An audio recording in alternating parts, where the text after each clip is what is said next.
This is Ian from In 30 Minutes Guides. I'm going to show Mac users the easiest way to annotate text, shapes, and arrows on an image file using Mac Preview. First thing you need to do is find the file on your computer. I'm using Mac Finder, and I'm going to select it, right-click over it, and then select Open with Preview. Don't choose Adobe Acrobat or any other app, and the reason is because Preview lets you do these annotations for free. It's included with Mac Preview, which is a free program that comes with every Mac, and it's very powerful.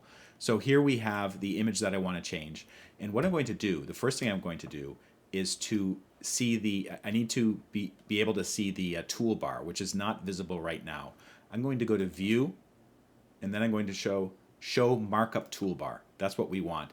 And the tools we're going to use are this one, Text, and this one, Shapes.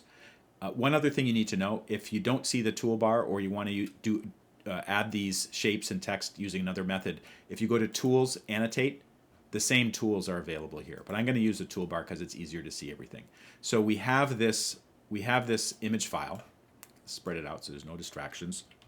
And what I want to do, I want to tell somebody, let's say it's my partner, my supplier, that this is the wrong address and it needs to be changed on the shipping label. And this is the way to do it. First thing I'm going to do is to add text. I'm going to select the text adder, which looks like a rectangle with an A in it. Press that. And I don't know if you noticed this, but a little box just appeared in the middle of the image. It says text. You can grab that with your mouse and move it up. The text, it's read in a certain font. Maybe I'll change that in a second. But what I'm going to do first is say, this is the wrong image. This is the wrong address. Okay, and I'm going to move it over. Now actually, I don't like it being on one line. So what I'm going to do is I'm going to make it 2 lines. And basically, I just put the cursor there and pressed return. And there it is. Okay. Now, just so the people understand what I'm talking about, the recipient understands what I'm talking about, I want to circle the address and then add an arrow as well. So let's do the circle first. And I'm going to select the Shapes tool.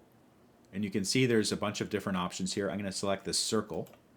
And the circle, by the way, can be made into an oval as well. So I'm going to circle the address. All right. One thing I noticed about this is the line around it looks a little rough and it's too big, so I'm going to change that. You'll see up here there is a shape style. Select that, and then you can see that the fuzzy style is chosen as well as the kind of a big width. So I'm going to change that to a small one.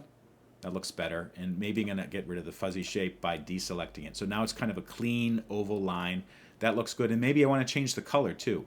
So there is a selector here that says border color. I'm going to select that, and I'm going to change that to the same color as the text, which is red, and that's good. This is the wrong address. Now, just to make it abundantly clear what I'm talking about, I'm going to add an arrow as well. So I'm going to move the text over here first, then go back to the shape selector, select arrow, and I don't know if you saw it, but it's down here, and unfortunately it's impossible to see.